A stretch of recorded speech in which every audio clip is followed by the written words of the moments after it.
morning to all. We are about to start our program for the day. But before we start, it's important for us to get to know where you are coming from. So go to the chat room and let us know where you are coming from. So just go to the chat room. Thanks to Annette, who has joined us from Germany. Thanks to a number of others. Please tell us where you are dialing in from. Thanks to Abiola Paul Ozie, who's joining us from Lagos, and a number of others. Please let us know. Thank you. Winifred from Lagos as well. That's of the BSN community, a graduate of the school. Okuobi, also coming from Lagos. That's beautiful.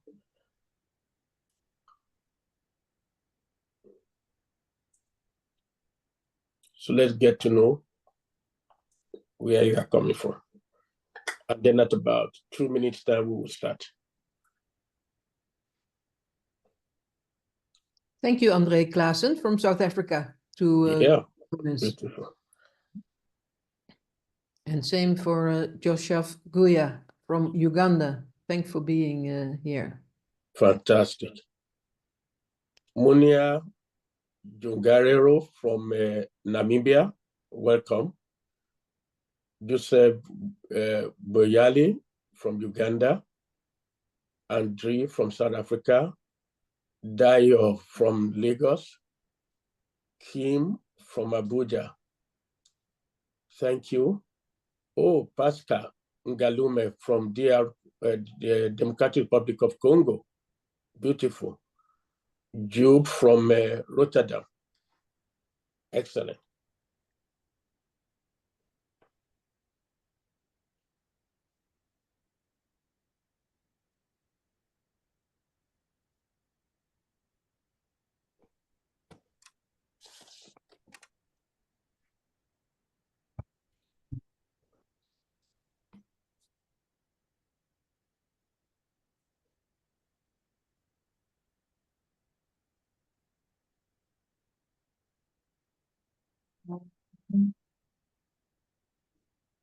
Bruno from Abuja, welcome.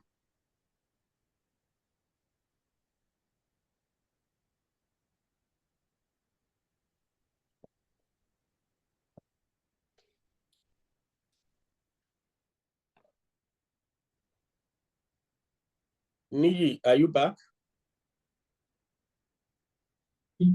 Yes, I'm back. So please put on your video. Lucy Bolaji from Lagos, welcome.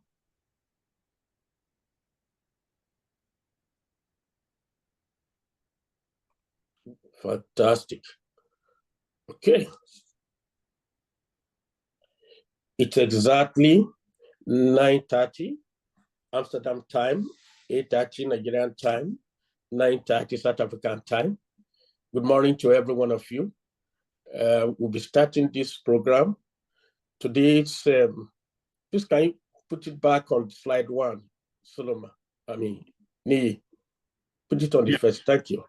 Today's Good Morning BSN is the 53rd episode, and we'll be talking around driving sustainable development. We have 2 major people who have been prepared for this day. One of them, Nii, can you please put on your video? Put on your video. Thank you. Okay. We have with us 2 people who will be sharing their knowledge with us today.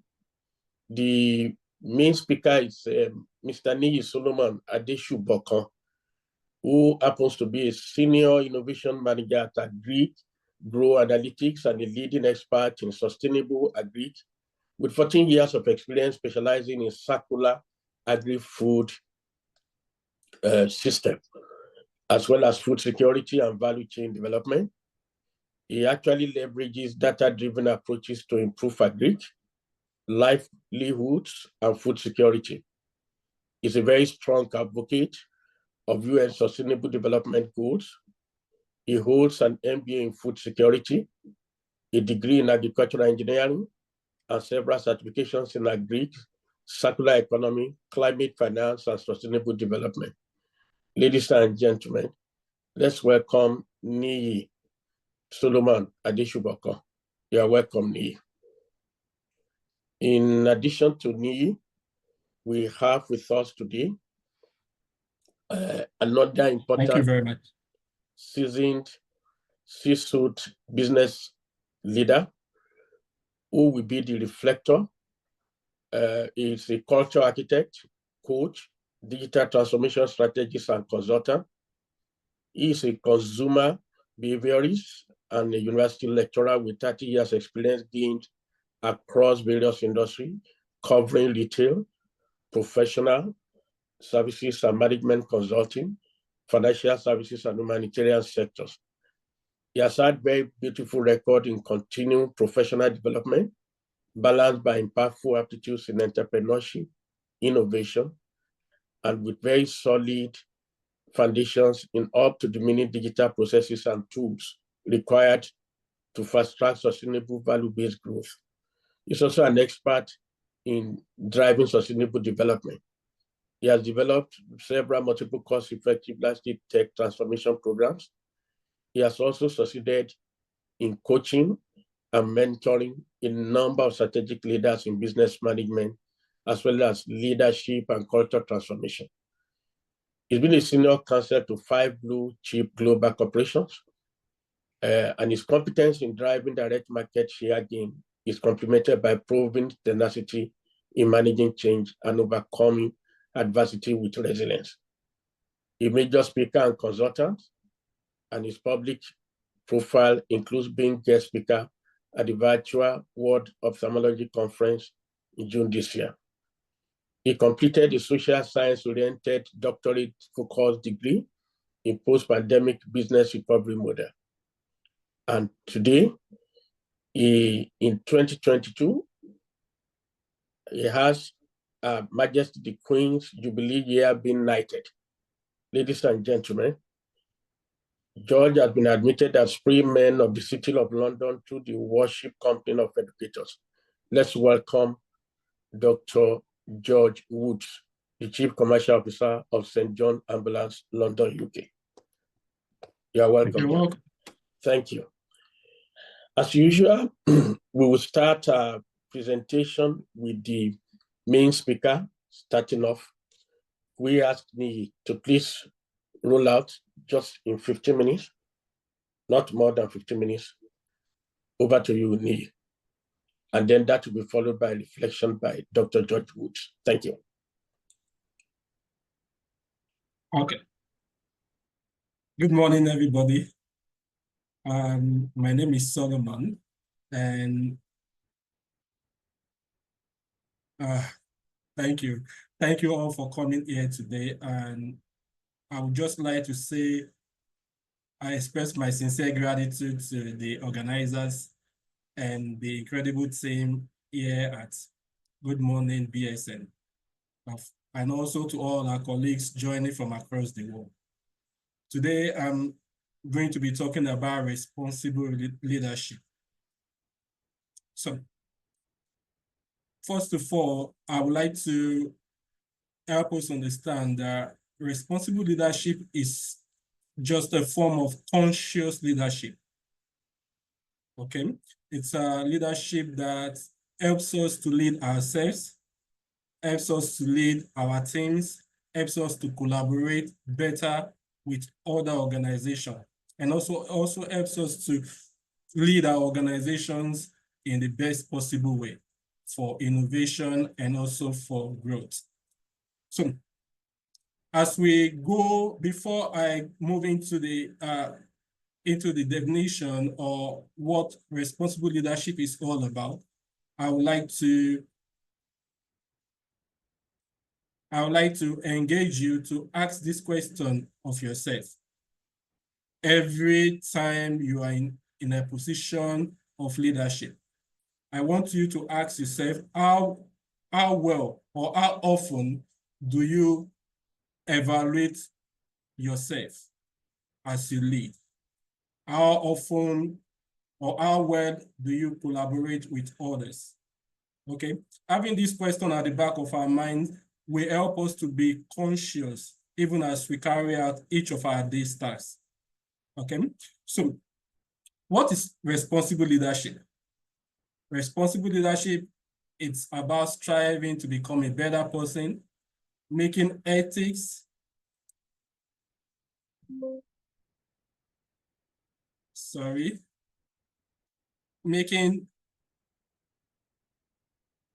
making ethics and then leading just with integrity. It also involves behaving responsibly towards your colleagues and communities and ensuring positive impact on society and fostering collaboration. Okay, so basically, what this actually tells us is that responsible leadership starts from you. Okay, before it extends to any other person, it starts from you. It starts from how you lead yourself and how you lead other people in your team and in your organization. Okay, so, but the core purpose for this is for us to be able to create thriving organizations, especially for developing sustainable business that solve today's global challenges. Okay, so we move to the next slide. Becoming a better person through learning.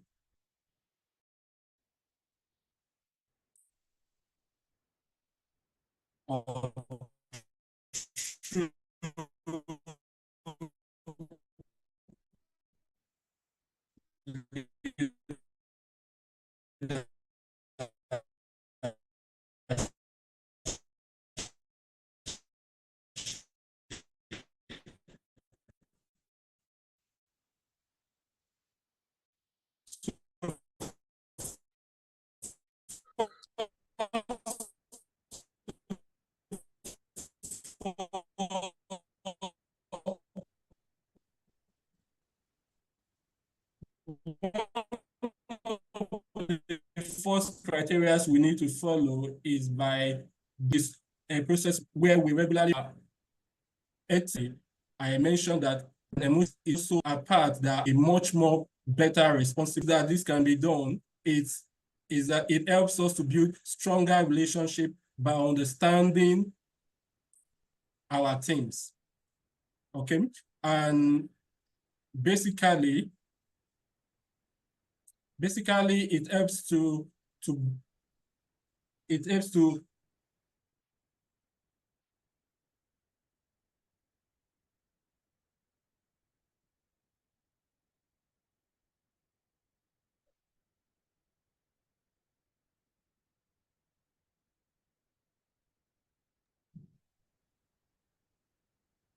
George, can you hear Solomon? No, I think we've lost sound. Yes. Yeah. The circumstance, we could, it's still there. It's not disconnected, but it's muted. Okay.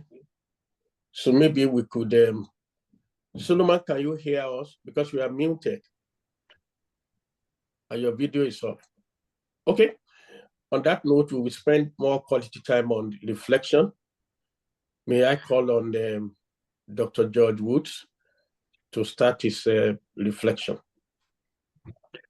Thank you very much, and just a huge privilege to be with you all and to be discussing such a vital topic. So, responsible leadership as a driver for sustainable development, and I think where Solomon was going, he was starting to pick up on the ethics of leadership, and I see we've got Solomon back with us now. So Solomon, you were starting to talk about the ethics of leadership.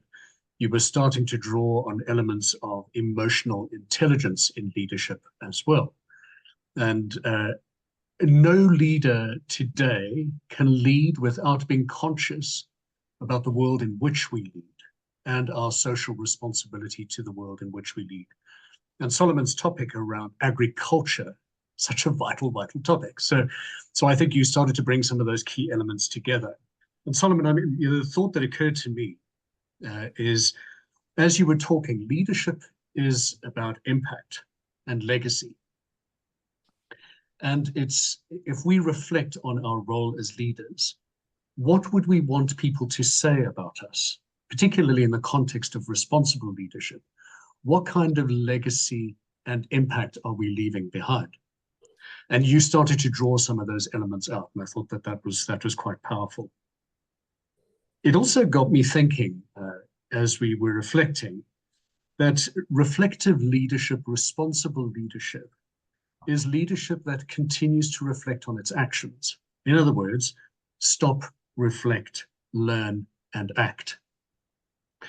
And in the context of a post-pandemic world, where we know that it's been really, really tough in sectors like the agricultural sector, stopping, looking at the data points around you as a leader, reflecting on what is the right responsible action to take now, learning from the data points that you see around you. And if we think about that, I mean, there's a huge responsibility for leaders to be able to look, to assess, to stop, reflect, learn, and act. Solomon, the other thing that occurred to me as you were talking was the ability for leaders to develop a growth mindset, but a responsible growth mindset. Okay, a responsible growth mindset. And again, in the context of the agricultural sector, I'd be interested to know your thoughts on that now that you're back on screen. The other thing I was thinking about, Prof, as we were reflecting, is leaders that are responsible are those who network, they build profile, and they build credibility as leaders. And so that got me thinking about elements of responsible leadership. It needs to be credible. So, and in this context, responsible leadership is about authentic leadership. It needs to be connected. In other words, if you think about the sector that Solomon was talking about, really connected with other peers, learning from each other. It needs to be leadership that is consultative, so just a third C, if you will. Collaborative, and Solomon, you started to draw out some of those elements around collaborative and indeed conscious leadership. And I suppose the other thing I would draw out, Prof, is all of this needs to be underpinned by ethical leadership, values-based leadership, and Solomon started to draw on elements of emotional intelligence. And so, I think if we look at the ask of leadership today, it's quite a big ask, isn't it? We're asking for leaders to be all-rounded. We're asking for them to be authentic. We're asking for them to be values-based. We're asking for them to be leaders who are able to look at multiple data points. And so those are some of my early reflections. I'm happy to explore. And hopefully that's helpful. Thank you so much from your perspective for reflection. Solomon had some technical itch, so we would like Solomon to possibly use the next 5 minutes to possibly see what you want to see to round up, because you had presented only 2 of your slides. Would you like to complete your presentation, Solo? Can you hear me, Solomon? Wow. Solomon, we can see you. I can hear you. Okay. My apologies.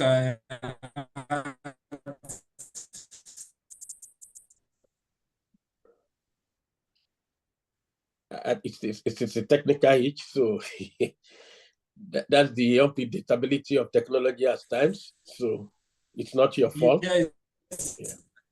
Okay, can you hear me, please? I had Yes, we can network hear issues. Yes, it got very, very unstable, sir. I apologize. No problem. Okay. We like to make some comments to round up. Yeah. Well, I believe Dr. George did very, very well.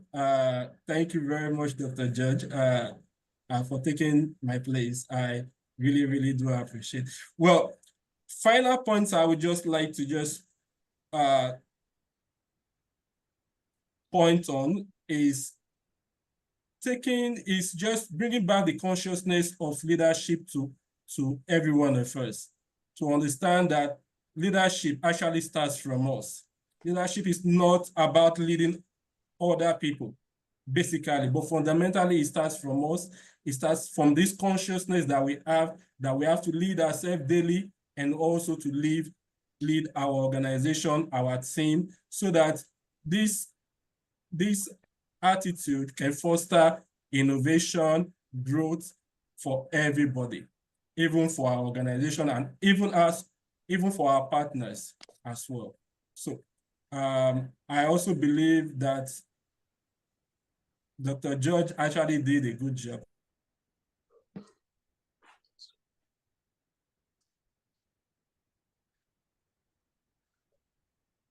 Okay, we are having an additional technical itch again, but we will continue.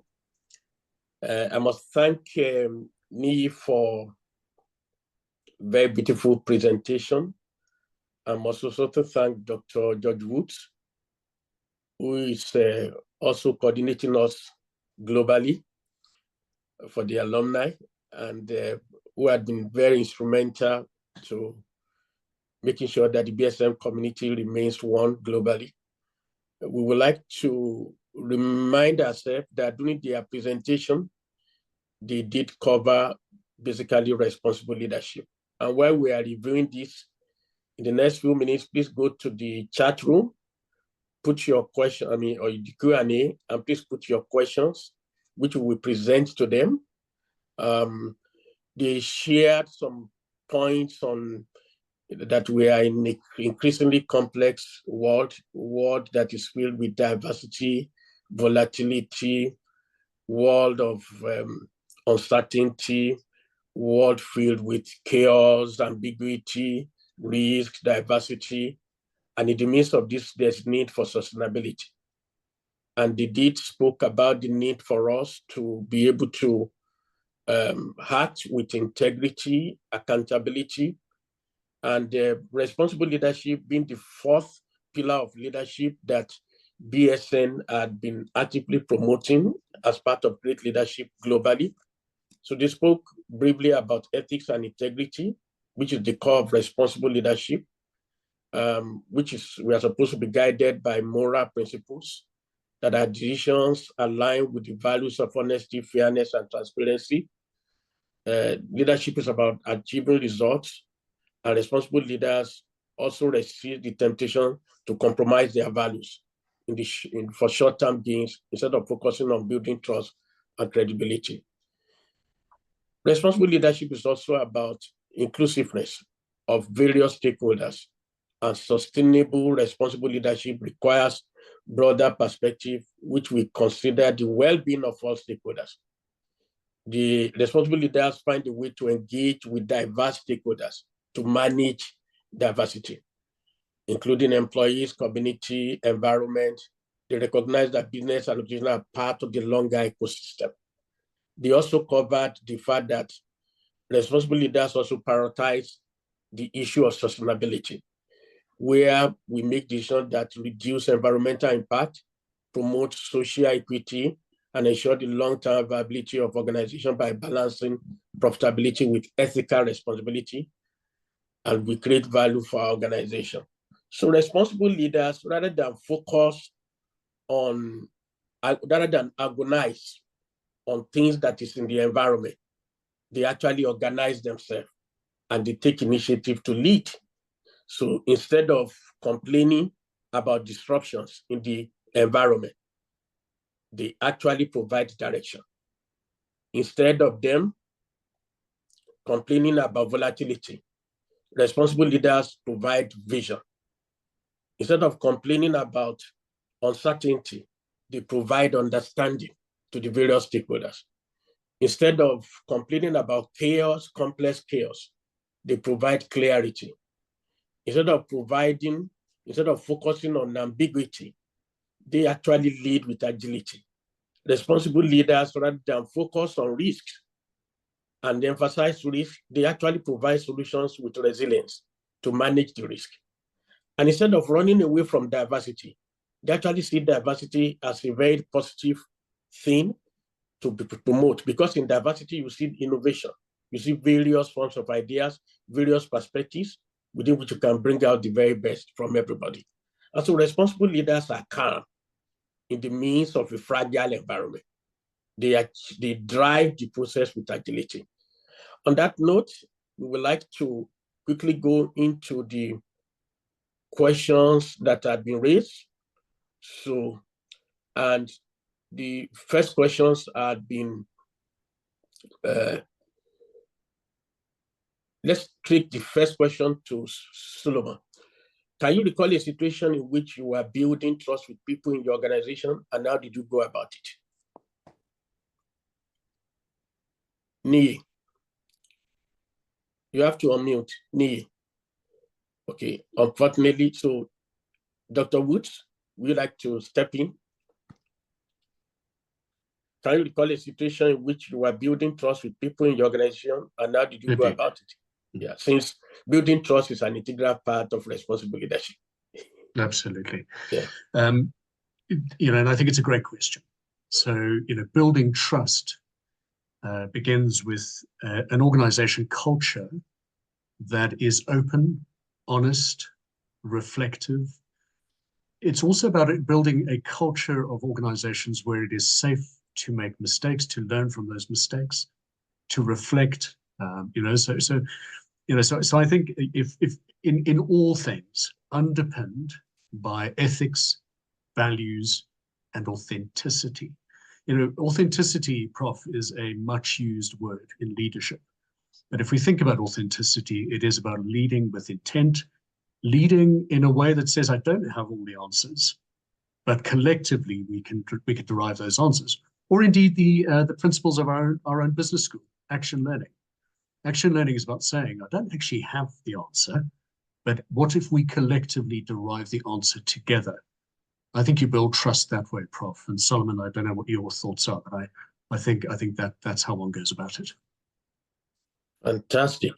Thank you so much.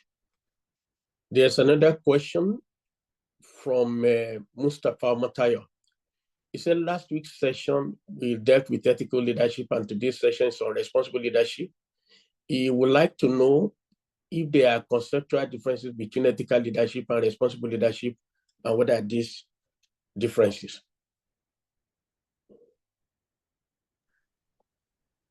Happy to pick that one up as well. And then Solomon, if you're able to, please come through as Solomon, well. are you back? Yes, I am back. Okay, we'd like to just discuss the differences between responsible leadership or ethical leadership. Well, I believe both ethical leadership and responsible leadership are interwoven. Okay, they are actually interwoven. They are concepts that are into one another. So whatever works for ethical leadership also works for a responsible leader, except for the fact that a responsible leader needs to understand that fundamentally he has to be conscious. The consciousness is important. Without the consciousness, the leadership is something else. But actually, the consciousness is the differentiating factor between an ethical leader and also a responsible leader. Because when that consciousness is there, okay, the leader is able to lead himself and also able to lead others in the right way, taking cognizance of empathy and which fosters innovation and growth for everybody. Thank you. Thank you so much. In addition, you will notice the fact that Nii actually presented responsible leadership covering ethics and integrity. So ethical leadership is an integral part of responsible leadership, and responsible leadership is an integral part of the 4 great pillars to build leadership. And BSN globally had been promoting these 4 pillars: change leadership or leading change, decision-making leadership, performance leadership, and responsible leadership. I think that addresses that, Mustafa. Thank you for your question. Olaiton Udu Shote would like to know, and I would like Dr. Woods to address this. Can ethical requirements thrive in a profit-making corporation? It's a question that has been long been debated in business. So, can ethical requirements really thrive in a profit-driven corporation? And the short answer to that is yes, it can. Yeah. And I have personally witnessed organizations who have prioritized their values and their purpose. So, why do they exist? And, so it comes down to the purpose of the organization. And it's not a bad thing to make profit. It appears, yeah. Sorry, we Prof. couldn't hear you for a few seconds. Yeah. Okay, sorry. Can you hear me now? Yes, we can hear. Please. Okay, fabulous. No, I was just saying it's a great question, and the answer is yes. Organizations can thrive and make profits and still be values-based and ethical. And I think at the end of the day, if you think about healthy organizational culture, is when your people connect to the purpose, your shareholders connect to the purpose, the communities you serve connect to the purpose, and profit making is just one of those things you do for sustainability.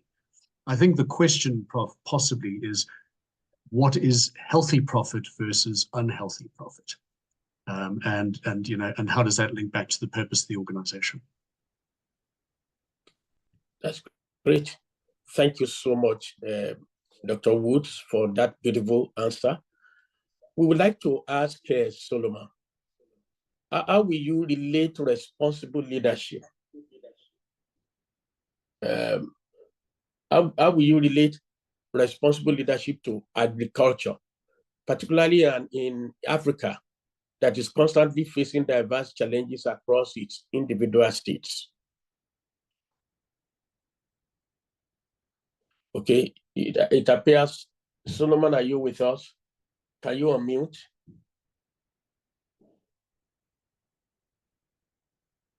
Yes. Okay. Can you answer that question?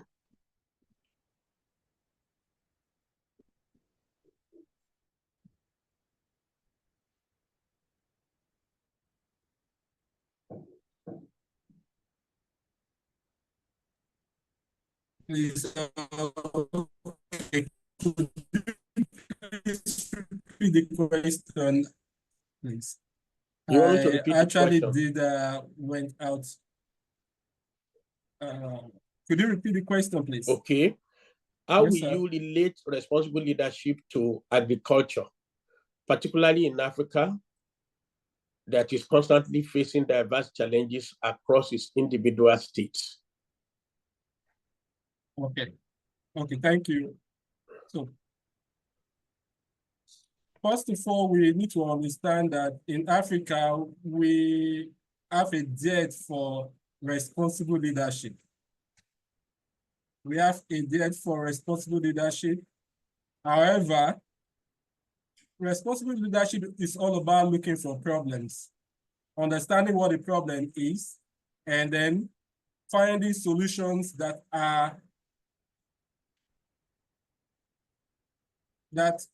works in tandem with the problem. Can you hear me, please? Yes, please. We can hear you. Oh, okay. I thought it was my network again. Okay. So basically, as responsible leaders, we need to look for problems, basically. And then when we find these problems, it is not limited to only agriculture. It's a broad-based situation where we are. Okay, it's a broad-based situation where we are able to look for problems, solve them, find matching solutions to this problem, and then as we lead ourselves through the process, we are able to actually solve these situations, or will I say problems now? Now, for example, at Agri Analytics, we're doing something in agriculture. We found that we had too much tomato waste in our sector. So what we did in order to really solve this very situation is that we came together as a team, thought through the problem, and then we looked at the solutions that can actually solve this problem. And one of the good things that we did is that we were able to institute a cold storage, a solar-powered cold storage system that has allowed us to be able to reduce tomato wastage in Nigeria to about 40%. And this was actually possible because we were able to use the tenets of responsible leadership through all the processes from problem to solution, and to also serving this solution to the populace. I hope that answers the question. Thank you so much, Nee. We have another question, and that is, how do you do self-reflection for personal growth? E.g., do you have a set of questions that you ask yourself? Do you do this after you encounter a challenge in your organization? If you think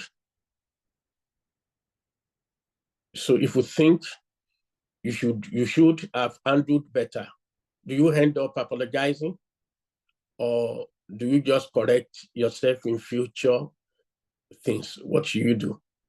Okay, good. Basically, a responsive leader is not too big or too how will I put it now, too wrong to apologize. If it goes bad, you apologize.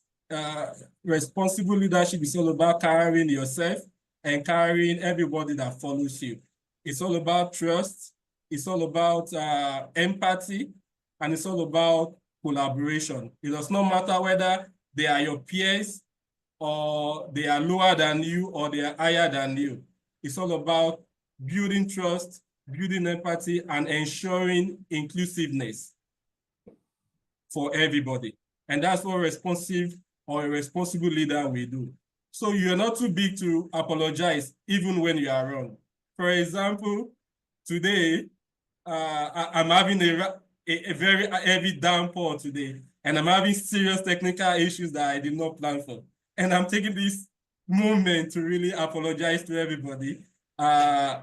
It got me a little scattered, but I'm fine. Thank you so much for understanding. Okay, that's what a responsible leader will do. Thank you, Nee. Can we ask Dr. George Woods for his perspective on this important question?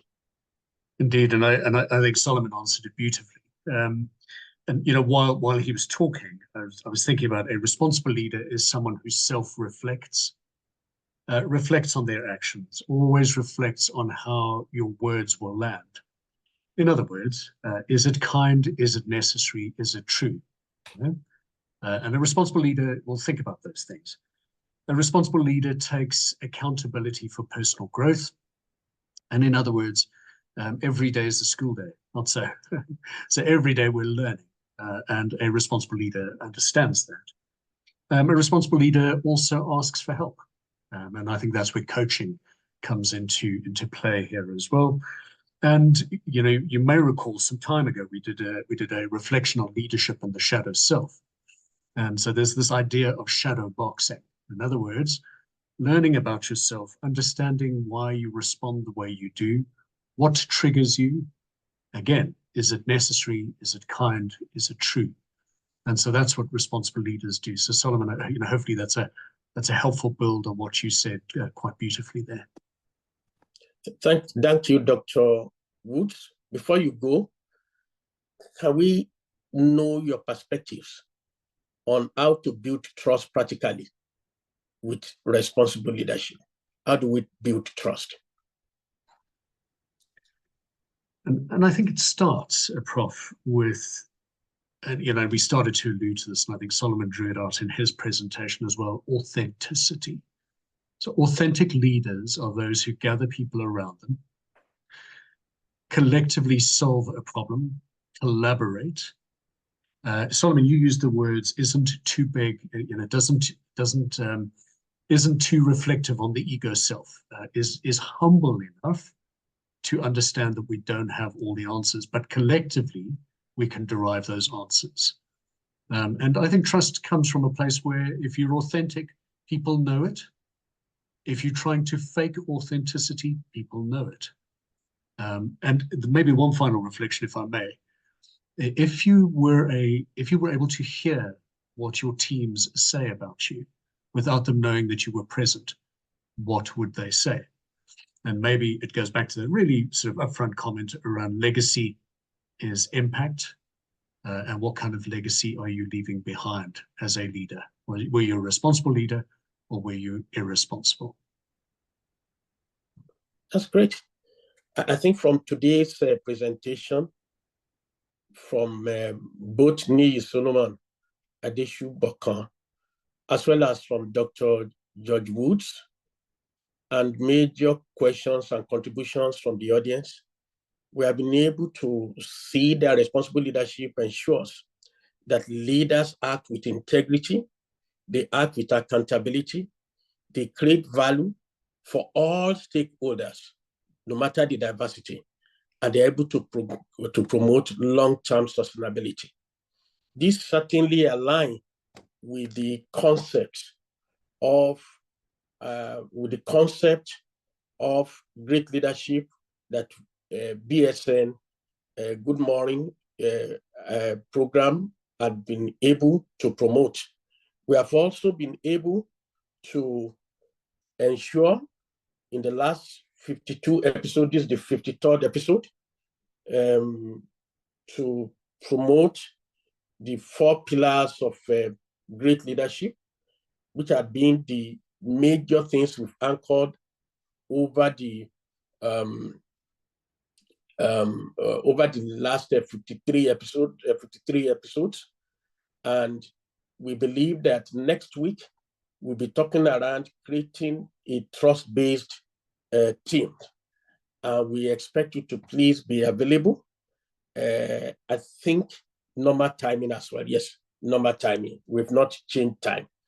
And we will ask the speaker will be Mr. Belab Ohanato, who will be speaking on the creating, we'll be talking around creating a trust-based team. And it will be part and parcel of our great, a part of the great pillars of leadership that we are promoting globally. We do hope that we've had a very beautiful session today. I've started to get some feedback that the session is very informative. Some believe it's wonderful and very informative. And we believe that we should not just hear these things. This is an action learning business school. We should go back during the week and start to promote the same concept we've learned and start to work with them, start to act on them. It's about taking action to transform who you are. My life and leadership have been significantly transformed. There are a number of things I used to react to in the past. Now, I try to proactively undo. And there are times when circumstances are supposed to make me get annoyed. I just remain calm. And it is because of the things I've picked up during these sessions. We'd like to thank the 2 major speakers today, Mr. Solomon Adesubokan, for a very beautiful topic that he has handled in a very professional manner. In spite of the challenges, technical challenges, he's been able to manage through it like a responsible leader. He even apologized to us a number of times. We are grateful for demonstrating what responsible leadership is all about. We cannot but thank Dr. George Woods, who had shown great responsibility in bringing diverse people globally together in the BSN alumni community. And at the same time, he has succeeded in helping us today, using Torchlight to be able to show into the dark areas of responsible leadership He's handled the number of the questions in a very professional manner. We cannot but thank them. We also thank the sponsors of our program, Change, the Culture Factor, who have supported Business School Netherlands globally to run this program. We'd like to say a very big thank you to all of you, and we look forward to meeting you next week, Tuesday morning. Good morning, BSN, once again.